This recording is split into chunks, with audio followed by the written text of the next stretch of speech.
Hello everyone and welcome to my place on the internet, where I am your host, Peter aka the MuttonChopGuy, and this is the land of the big and home of the burly, and my jokes barely land with anyone. What, you didn't think that was funny? My mom laughed at it and she said it was funny because she says all my jokes are funny. Mom, how many lies have I been living?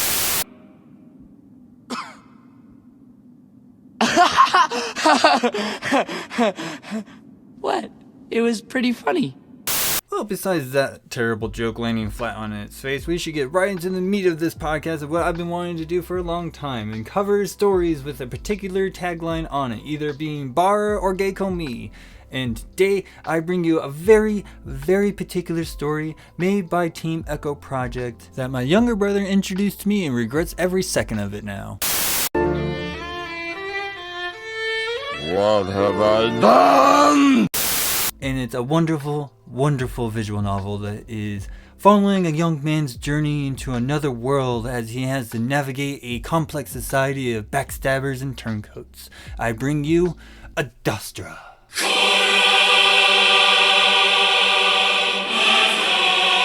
And yes, it is pronounced Adastra, not Adastra. There is no space, nor Brad Pitt. Please stop calling it that. Jeez, you don't have to be a dick about it. The story begins with you assuming the role of the main character, Marco, as you arrive to Rome for a study abroad program. After spending all day touring the city, you come home to the flat you are renting out, and crash out without doing a lick of unpacking because you were too busy partying. It's time to party! Let's party! Hurry with yourself with every crazy party! Then, after being awakened by having something jabbed into your left eye, you encounter a 7-foot-tall space wolf alien!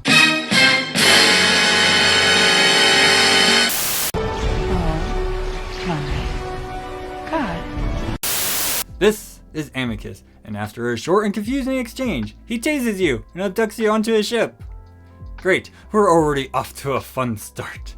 We show up to Rome, we party hardy with people, and then we get abducted by a giant wolf alien. What more can we ask for? A few moments later. After being abducted, we wake up to find ourselves on a dark room, hearing a low hum of a machine. After knocking something over, Amicus is alerted to your presence and opens the door to show that you are now on a spaceship.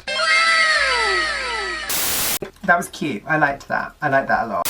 We then spend some time with Amicus as he offers us food while asking us questions about our planet and culture, while also averting answering any of our questions of why we're here in the first place. Hold up.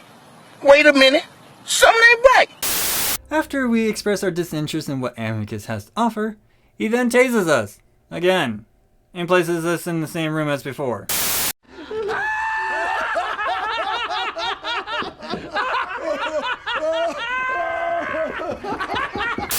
Then, we wake up and decide that we are going to try to take over the ship and try to return home.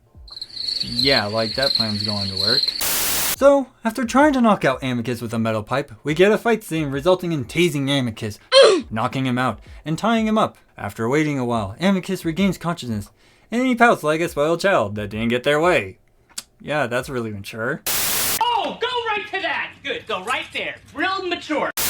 Then, after getting nowhere with Amicus, we try to get the ship to return back to Earth, only to end up in a very, very intense scene of us nearly throwing the ship into a star and having to work with Amicus to steer the ship away from it. Then we find ourselves drifting in a blue dust cloud as Amicus pouts in his restraints and the ship sits in recovery mode, before we finally find out why everything is happening to us. Okay, we got a lot of cover in this part, so strap in because it's going to get wild. I have so many questions! We learn that ethereal godlike beings called the Parents came from beyond our galaxy to form a galactic civilization called the Galaxias. These parents chose select species amongst the inhabitants of the galaxy, called siblings, to spread knowledge and culture of the parents, or as they call it, to uplift. Who are they uplifting? The lesser beings within the galaxy known as the children. So how does this explain why we're being abducted? We're getting there. Calm down. I told you we got a lot of cover in this part. 5 minutes later. Amicus then explains how his father passed away and his right to the throne is being challenged by his brother, who has a pet who happens to be a sibling, which in their culture is a very rare commodity and it's also possibly considered illegal. What? Oh. This made Amicus seek out a pet that can upstage his brothers, and we find out that Amicus broke a very serious law made by the parents by contacting us, thus resulting in Amicus panicking and abducting us. Wow.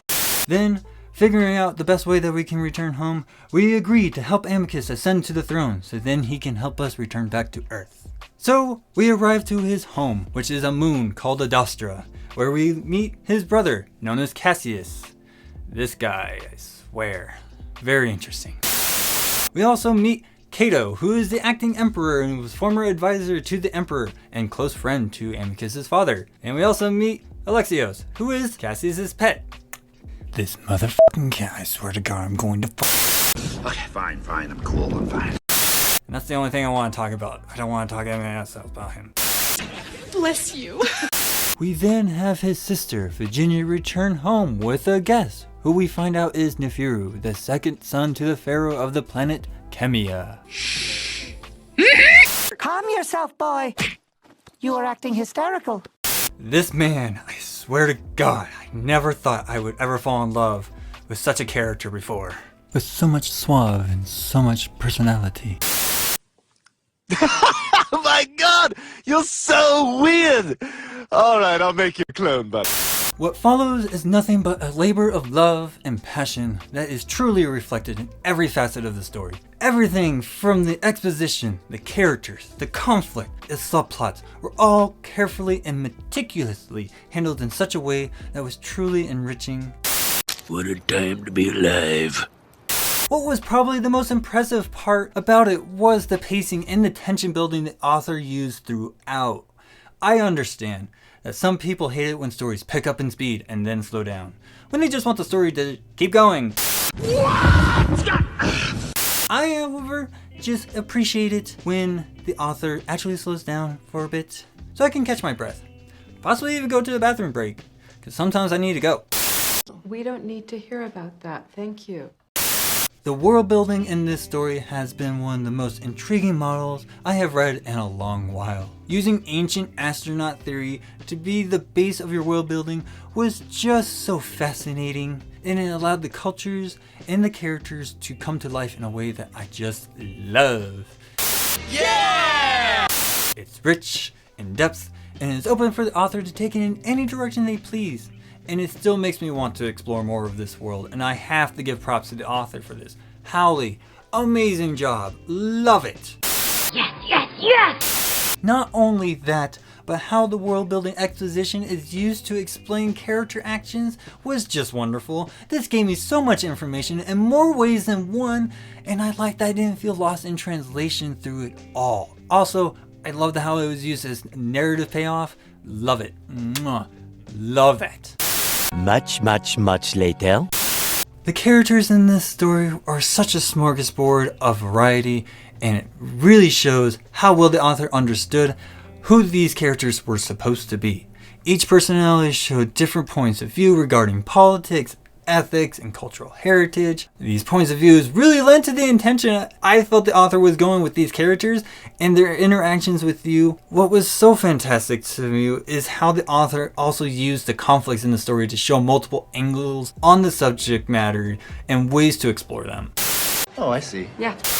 Whether you use it for the plot or the subplot or even just as a character arc, giving the reader many different ways to examine the nature of the story is always great in my book. Another thing that I like so much from this is the subplots, specifically the romantic subplot. I love the romantic subplot between Marco and Amicus. Mwah. Calm down, get a hold of yourself! Stewardess, please let me handle this. Starting out as a complete misunderstanding that over time slowly sprouts into something more. I love how it goes from just learning each other in the respective cultures while also facing adversity to public opinion about certain way of life choices. Gay! The conflict I found in this subplot was just brilliant once I finished reading it, because of how well the author navigated the complexity of the cultural barriers between them. 3 days later. Okay, so we're going to kind of go into a little spoilery zone here. So if you don't want to get spoiled about these characters, please go to this timestamp here. Oh, thanks, man. Okay, first things first, I want to try to blast through as many of these because there's a lot of things I would like to talk about. First of all, Amicus, yes. Besides that he has the perfect Bara body that everybody wants, this character is like perfect husband material. Mwah. Whatever you say, Stone Cold Steve Austin. Oh, God. Okay. Here's the thing that I love about Amicus is I love how genuine and real he is, and you can tell how he really is and endearing he is throughout the entire story. And the parts that I love the most are the private moments you get to have with him. There are moments where we have with him in his bedroom that I just, oh my God, it was brilliant. Then Amicus rolls over. I pause. Amicus suddenly opens his eyes as if realizing what he's doing. Oh, do I do your front too? Well, often after I get my massage, my drone rubs me. Helps me fall asleep for my afternoon naps. Rubs you where? Amicus's ears turn bright red. My belly. I laugh. Don't laugh, you're the one who wanted to know. I hesitate, and almost automatically my hand reaches out and starts to rub. Amicus is tense at first, then starts to relax, the blush in his ears receding. You're such a canine. Well, I am a canine. Ah! Stop it. Get some help. Okay, yeah. So, I loved every single interaction that you have with Amicus. He's absolutely brilliant. Love how complex he is. I love how you really do get a very strong sense of empathy for him, and he's just, mwah, I just want to love him to death. Ugh. Second person I want to talk about is Nefiru. Bitch, I swear to God, this guy is amazing. Yes. Yes.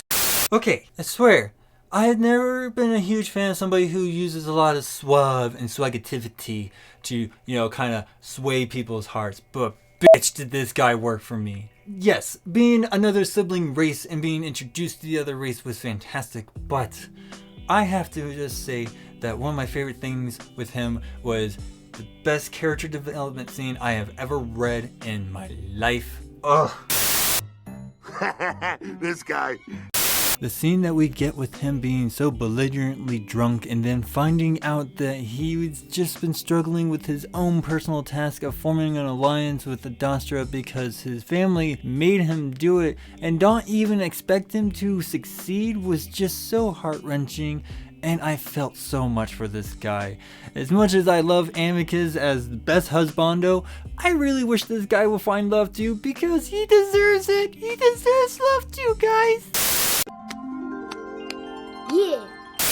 Oh, okay, Cassius. Oh, Cassius. You are probably one of the most relatable characters and one of the most endearing characters that throughout this entire story, one of the most relatable things about Cassius is that he has a very strong sense of duty when it comes to tending to people's needs. And this, coupled with his wearing his emotions on his sleeve and his heart on his sleeve, allows people to really connect with him on such a level, while also understanding how he was easily manipulated by Kato and by Alex near the end, which in my opinion, yes, he was kind of manipulated by Alex to leave. So if you disagree with me, I'm willing to fight and die on that hill. It's over, Anakin! I have the high ground! Another thing I will definitely say, Virginia turned out to be one of the most compelling characters in my book because one of the things that she brings up is always talking about her relationship with her family, especially when it came to her parents. And that's something I feel like people need to pay way more attention to that people are not paying attention to, okay? It's funny because it's true. Kato. Oh, Kato. Besides being the older Bara type that I do thoroughly enjoy seeing, I never really liked this character ever since we were introduced to him. Something was always off to him immediately, and I am so glad I trust my gut feelings. Okay. And lastly, Alexios. I just want to fucking stab this cat in the face, you know?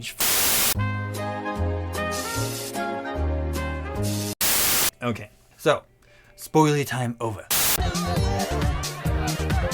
Besides the absolutely amazing writing and absolutely riveting story, the artwork is great. Haps, you did a wonderful job bringing these characters to life, and I feel their personality ooze through every sprite. In the background, Black Sun, thank you for making this world feel so real and grounded that I can actually feel like I can touch it. And the music, oh my god, I am a huge indie kid. I love my indie rock music. But man, did this music just hit me in all the right parts of my indie kid brain. 3 days later. Now, there is a warning I feel I must say, or I may get a crap load of hate mail from a lot of people for not saying it, and I get it. There is a particular scene within this story that is controversial. Very controversial to many people. And I know that it's an extremely sensitive matter to many people that have their own experience with this matter. And I get it. I understand. Because I've had a similar situation happen to me as well. I am not defending the actions taking place in this scene. But I am defending the reasoning behind the author's intention of having this scene exist. Say what? Trust me, when I got to that scene, I had a reaction to it that I never had any other story make me have. What happened to me? I get to the scene, I immediately drop the tablet and run to the bathroom to puke my stomach contents out into the toilet for 15 minutes while crying my eyes out. What? Knew it. Stop letting him make you realize stuff. So yeah, it really hurt me. And I almost stopped reading the story altogether because of it. Do I hate the author for making me feel that? No! And I know that's not enough, so... And so on. The reason why I kept reading was because what my mother taught me about stories. As she would put it, if you find something in the story that makes you want to stop, do not stop. There is a reason the author put it in there, and it is our job as the reader to at least hear them out why they did. Nope, stop talking, go to jail. And I know a lot of people might disagree with me but that's something that I do adhere to from her. And I will certainly say that while the power of that scene was immense, what follows after that scene, it's probably the best writing I have read in a long while. Well, that's kind of a broad statement. It's true. It set things up so well in the story that it turns it into a page turner where you don't want to stop or ever set it down until it is over. The tension that builds throughout this story is one that I want to say is a masterpiece. But I'll let you make that judgment. Many months later. One thing I will definitely say though, this story is a masterclass in emotional investment and in emotional trauma.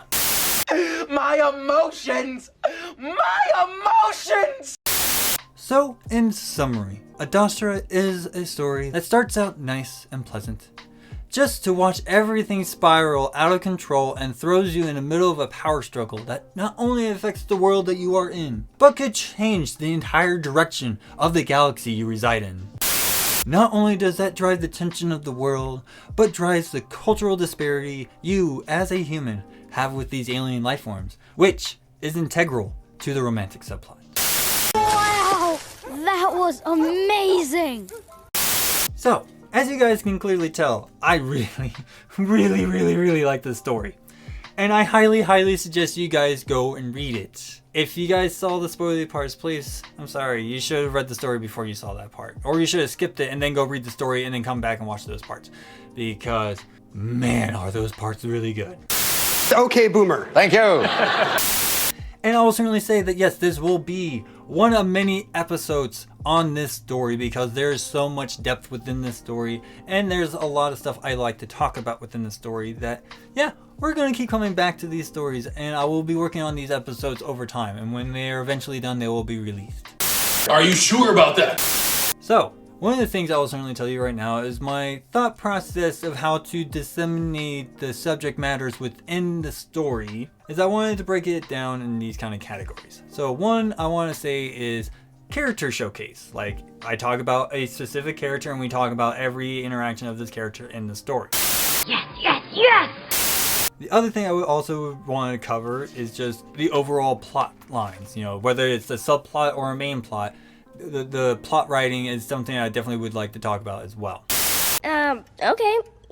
The world building and lore is a huge subject matter that a lot of people, especially on the Adastra subreddit, which yes, I am a moderator on, they know how much I will talk about this specific part because, you know, I can. Run. You guys seen my writing, you've seen those paragraphs, they are long. And yes, that's probably one of the first episodes I want to cover is, you know, particularly when it comes to the lore of the parents. Ooh, that's a good one.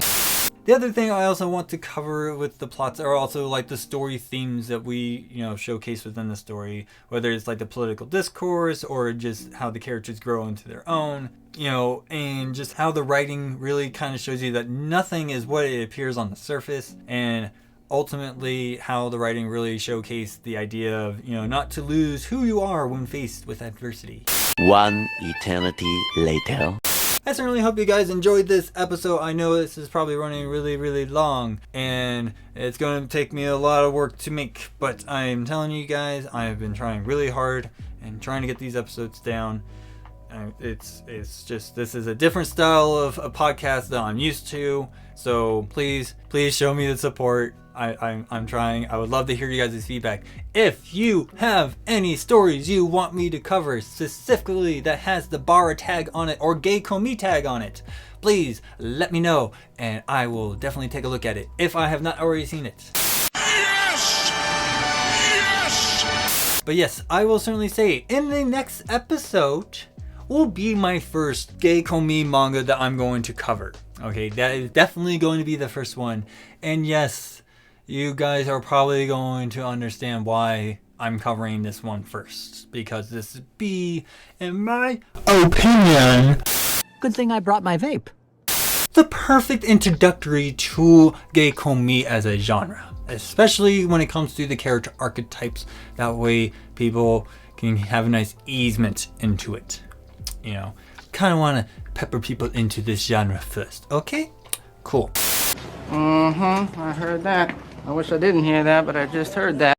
So, yes, if you guys have any questions or comments or stuff, please let me know in the comment section down below, or you can hit me up on any of the social media platform stuff that I have links downloaded in the description. Please go touch that stuff, it's there for you. Come on, we gotta go! Yep, that's pretty much all I have to say. Thank you guys so much for watching my stuff or listening to my stuff. It's great to see that, and I'm going to make sure to keep this as positive as possible and not let my depression get in here anymore. Oh, thanks, man. Thank you guys for watching. I hope you guys enjoy yourself. Please tune in for the next episode, and I'll see you guys all next time. Goodbye.